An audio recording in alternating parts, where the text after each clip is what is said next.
Good morning students. आज का हमारा टॉपिक है राष्ट्रीय आंदोलन का उदय और उसके कारण। तो rises of the national movement and its causes. तो वो कौन से राइजेस हैं, वो कौन से पॉइंट हैं, वह कौन से रीजंस हैं जिनकी वजह से नेशनल मूवमेंट को एक तरीके से डेवलप होने का एक डायरेक्शन मिला। तो भारत में राष्ट्रीय आंदोलन के उदय का उल्लेख भारतीय राष्ट्रीय कांग्रेस की स्थापना के साथ किए जाने वाला एक विशेष कारण है। देखिए, कोई भी चीज़ होती है, चाहे वो बात नेशनल मूवमेंट की और छोटे से प्रोटेस्ट की, हर एक प्रोटेस्ट का, हर एक मूवमेंट का अपना एक बेसिक रीजंस होता है, जिस रीज़न के बेस पर वहाँ पे मूवमेंट वगैरह होते हैं। ठीक है, ऐसे नहीं कि कोई इन्जॉयमेंट के लिए कोई मूवमेंट कर लेगा। लोगों की भीड़ इकट्ठा करना आसान नहीं है। अगर बात वहाँ पे प्रॉपर रूप से एक मतलब वहाँ पे प्रॉफिट की होती है या जन कल्याण की होती है, तो लोग बहुत ज़बरदस्त तरीके से उसमें जुड़ जाते हैं। तो ऐसा हुआ था मतलब जब नेशनल मूवमेंट स्टार्ट हो रहे थे उन दिनों। यद्यपि कांग्रेस का इतिहास के लेखक पट्टाभी सितार मैया और कुछ अन्य लेखक के इस विचार को तो ऐतिहासिक दृष्टि से स्वीकार नहीं किया जा सकता कि कांग्रेस का इतिहास भी भारत की स्वतंत्रता के संघर्ष का इतिहास है। यानी कि उन्होंने अपनी जो बुक्स लिखी हैं, जो पट्टाभी सितार मैया हैं, वो पॉलिटिकल राइटर्स हैं, बहुत ही फेमस राइटर्स हैं। तो वो अलग अलग तरीके से उसको एक्सेप्ट वो नहीं करते कि देखिए हिस्टोरिकल डायरेक्शन अलग अलग भी हो सकते हैं। तो वहाँ पे उन्होंने कांग्रेस का इतिहास, भारत की स्वतंत्रता का संघर्ष का इतिहास इस तरीके से उन्होंने यहाँ पे डिफाइन किया है कि बहुत सारे रीजंस हैं कि इसकी वजह से नहीं हो सकते। ये तो एक मतलब कंट्रोवर्शियल एक तरीके से डिस्कशन हो जाता है या वहाँ पे क्रिटिसाइज हो जाता है। नेक्स्ट यहाँ पे बात करते हैं कि कौन कौन से देखिए रीजंस हैं जिनकी वजह से स्वतंत्रता संग्राम को बढ़ावा मिला, जिनकी वजह से वहाँ पे नेशनल मूवमेंट को बढ़ावा मिला। तो 1857 का विद्रोह यानी स्वतंत्रता संग्राम, फ्रीडम स्ट्रगल ऑफ 1857। तो 1857 का विद्रोह सैनिक विद्रोह से कहीं अधिक था, यानी कि 1857 का बहुत ही ज़बरदस्त आंदोलन भी हो सकता है उस समय पे था। वह भारत में इतनी तीव्र गति से फैला कि उसने जन विद्रोह और भारतीय स्वतंत्रता के युद्ध का रूप धारण कर लिया। तो उसके बाद वहाँ पे देखा गया कि 1857 में मोस्टली मतलब इंडिया के हर एक पार्ट पर वहाँ पे इस तरीके के अपने अपने यानी कि एक इंडिविजुअल तरीके से वहाँ पे मूवमेंट देखने को मिलते। एक सबसे पहले रीजंस तो 1857 से ही स्टार्ट हो गया था ब्रिटिश के खिलाफ। ब्रिटिश जो ईस्ट इंडिया कंपनी है उसके खिलाफ उनकी जो एक्टिविटी थी टॉर्चर की, या मतलब बहुत ज़्यादा मतलब वहाँ पे इंडियंस को बहुत वहाँ पे टॉर्चर किया जाता था, उनको हर तरीके से हैरेसमेंट किया जाता था, उसके खिलाफ। नेक्स्ट हम यहाँ पे बात करते हैं राजनीति एकता की स्थापना की, establishment of political unity.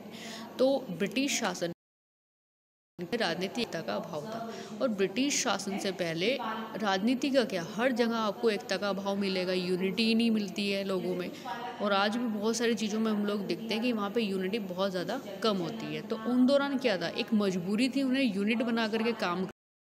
British शासन से पहले भारत में राजनीति जो पॉलिटिकल यूनिटी थी वो नहीं थी। अशोक, अकबर जैसे महान शासकों को भी यातायात के साधनों के अभाव और अपनी विकेंद्रित कर शासन व्यवस्था के कारण, यानी कि जो डिस्ट्रीब्यूट थी वहाँ पे, जो सिस्टम था वहाँ पे, तो उसकी भारत में राजनीतिक एकता स्थापित करने की पूरी सफलता वहाँ पे नहीं मिली। यानी कि हर एक तरीके से जो जो वहाँ पे शासक आते जगह चले गए, उन्होंने अपने अपने तरीके से वहाँ पे सिस्टम को इस्टेब्लिश कर लिया। तो इसकी वजह से बहुत ज़्यादा पॉलिटिकल जो यूनिटी है वो हम इस्टेब्लिश करने में प्रॉपर रूप से सक्सेसफुल वहाँ पे हम नहीं हो पाए। तो ब्रिटिश शासन का उद्देश्य भारत में राजनीतिक एकता उत्पन्न करना नहीं था। ये एक सबसे बड़ा फैक्ट है कि अगर ये बहुत सारे ऐसे पॉलिटिकल थिंकर होते हैं जो प्रॉपर रूप से ब्रिटिश शासन को सपोर्ट करते हैं, वो अपने अपने रीजंस पे करते हैं कि ब्रिटिश शासन ने बहुत कुछ मतलब यहाँ पे कंट्रीब्यूशन भी किया और उसे हम मना नहीं कर सकते। जैसे आपका एजुकेशन सिस्टम, और यहाँ से 80% जो चीज़ें हम अपने सिस्टम में फॉलो करते हैं आज प्रेजेंट में 2000 चलने वाला है इसमें, तो प्रॉपर रूप से ये 80% बाहर से ही अचीव किया गया है। वो क्योंकि हमारा इंडिया के अंदर खुद के अंदर ही इतना डेवलपमेंट नहीं था। यहाँ पे सामाजिक बुराइयाँ ज़्यादा थी, यहाँ पे मतलब रीति रिवाज इतने थे, अंधविश्वास जिनको हम बोल सकते हैं, तो लोग सबसे ज़्यादा उनमें लिप्त थे। तो कैसे साइंटिफिक जो सोच थी, तो वो आज बनते बनते बहुत कम लोग हैं जो आज तक अपनी बन पाए हैं। लेकिन 20 या 30% लोग भी अभी तक साइंटिफिक डायरेक्शन वाले नहीं हैं, वो अभी भी अंधविश्वासों में इन्वॉल्व है, उससे बाहर वो खुद ही निकलना नहीं चाहते हैं। तो इस तरह की चीज़ें थी कि प्रॉपर रूप से हमें यूनिटी बहुत मिली, और इसका फ़ायदा वहाँ पे ब्रिटिश गवर्नमेंट ने बहुत ज़बरदस्त तरीके से उठाया। एंड नेक्स्ट यहाँ पे बात करते धार्मिक और सामाजिक पुनर्जागरण, तो तीसरा यहाँ पे रीजंस बना था मूवमेंट का, रिलीजन्स एंड सोशल यहाँ पे रेजिग्नेशन। तो भारत की पुनर्जागृति मुख्यतः आध्यात्मिक थी, यानी कि बिल्कुल स्पिरिचुअल थी, तथा एक राष्ट्रीय आंदोलन के रूप में धारण करने से पहले इसने अनेक सामाजिक धार्मिक आंदोलन का सूत्रपात किया, यानी कि एक बड़े मूवमेंट से पहले पहले यहाँ पे एक तरीके से रीजनल रिलीजियस मूवमेंट या एक तरीके से सोशल मूवमेंट, यूनिटी को लेकर कि वहाँ पे लोग एक मत हो, वहाँ पे लोग यूनिटी में बने, उसके लिए उन्होंने धार्मिक सामाजिक रूप से छोटे छोटे मूवमेंट किए। और एक बहुत बड़ा रीजन यहाँ पे तैयार होता है कि बाद में एक बहुत बड़े आंदोलन को उन्होंने रूपरेखा तैयार की। नेक्स्ट हम बात करते हैं ऐतिहासिक अनुसंधान, यानी कि हिस्टोरिकल। तो ऐतिहासिक अनुसंधान ने भी भारत में राष्ट्रीय आंदोलन के उद्योग को गति प्रदान की। साहित्य, धर्म और संस्कृत के प्रसिद्ध विद्वान Sir William Jones, Max Muller, Jacobi आदि ने भारतीयों के सम्मुख ऐसा विवरण प्रस्तुत किया जो किसी भी रूप में समकालीन यूरोपीय सभ्यताओं से कम नहीं है। यानी कि उन लोगों ने अपने खुद के राइटिंग्स में अपने खुद की बहुत सारे ऐसे बुक, ऐसे ग्रंथ उन्होंने पब्लिश किए कि उन्होंने प्रॉपर रूप से लिखा है कि अगर यूएसए की हम माया सभ्यता की बात करें, मेसोपोटामिया जो एक अपने आप में बहुत बड़ी सभ्यता मानी जाती है, और इन्हीं सभ्यताओं की अगर कंपेयर हम अपनी खुद की सभ्यता से करें, भारत की सभ्यता से करें, तो भारत की सभ्यता कहीं पर भी पीछे नहीं है।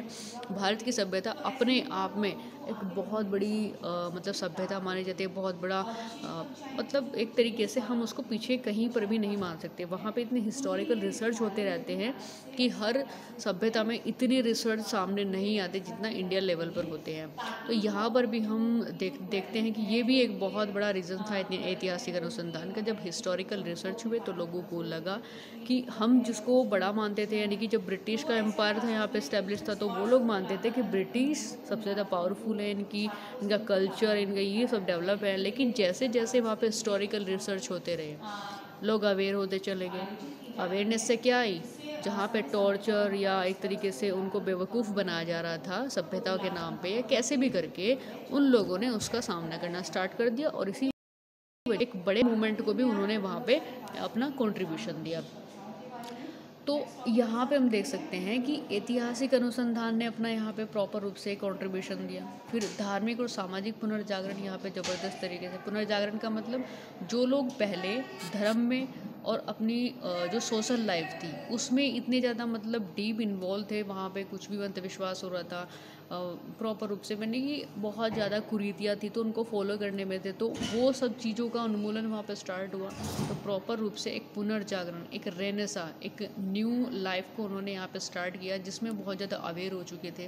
ठीक है, अपने धर्म का किस तरीके से वो लोग मतलब उसी धर्म का मिसयूज़ करके कैसे ब्रिटिश एम्पायर वहाँ पे अपने आप को मतलब इंक्रीज़ किए जा रहा था, तो वो चीज़ें उन्होंने पूरी मतलब हर तरीके से चारों देखी कि हमारे खुद के धर्म का जितने भी हमारे यहाँ पे धर्म है उनका मिसयूज़ किया जा रहा है, लोगों को मतलब अवेयरनेस नहीं है क्योंकि वो अंधविश्वासों में लिप्त हैं, और जो लोग इसको फॉलो नहीं करते हैं तो उसमें प्रॉपर रूप से आपने देखा गया कि वहाँ पे जो क्रिश्चियंस थे, उन जो मिशनरियाँ थी वो प्रॉपर रूप से अपने धर्म को बहुत ज़्यादा स्पेशलाइज तरीके से प्रेजेंट करते थे, तो जिसकी वजह से वो डाइवर्ट करने के लिए नहीं कि उनका जो एक्टिविटी थी वो ये था कि प्रॉपर रूप से पूरे इंडिया में जो क्रिश्चियंस जो एक्टिविटी है वो इन्वॉल्व करा दे, वो मर्ज करा दे।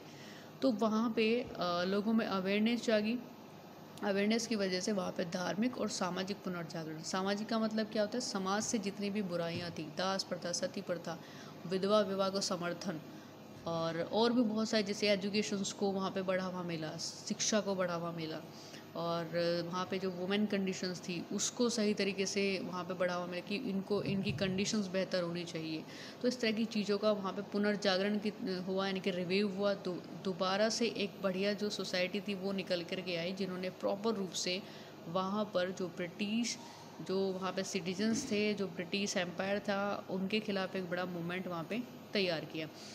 ऐसी राजनीतिक एकता की बात है कि वहाँ पे पॉलिटिकल जो इक्वालिटी थी या जो यूनिटी थी उसको वहाँ पे मतलब इस्टेब्लिश करने के लिए भी वहाँ पे प्रॉपर रूप से कुछ मतलब अगर हम किसी मूवमेंट को सक्सेसफुल बनाना चाहते हैं तो वहाँ पे जो पॉलिटिकल यूनिटी है वो हमें एक साथ लानी होती है, यानी कि जितने भी हमारे लीडर्स हैं अगर वो पार्टियों में काम नहीं करते हैं और वो यूनिटी बनाते हैं कि हाँ किसी गलत एम्पायर को हमें अपने देश से बाहर निकालना है, तो उसमें पॉलिटिक्स नहीं बल्कि पॉलिटिकल जो यूनिटी है, जो वहाँ पे लीडर्स हैं वो इकट्ठे होकर के अगर वहाँ पे काम करें तो प्रॉपर रूप से एक बहुत बड़े आंदोलन को वो वहाँ पे इस्टेब्लिश कर सकते हैं। तो इसी तरीके से हमने यहाँ पे स्टार्ट किया, डिस्कस किया कि rises of the national movement and it's cause, जैसे रीजंस हैं कि राष्ट्रीय आंदोलन का उदय उनकी वजह से हुआ।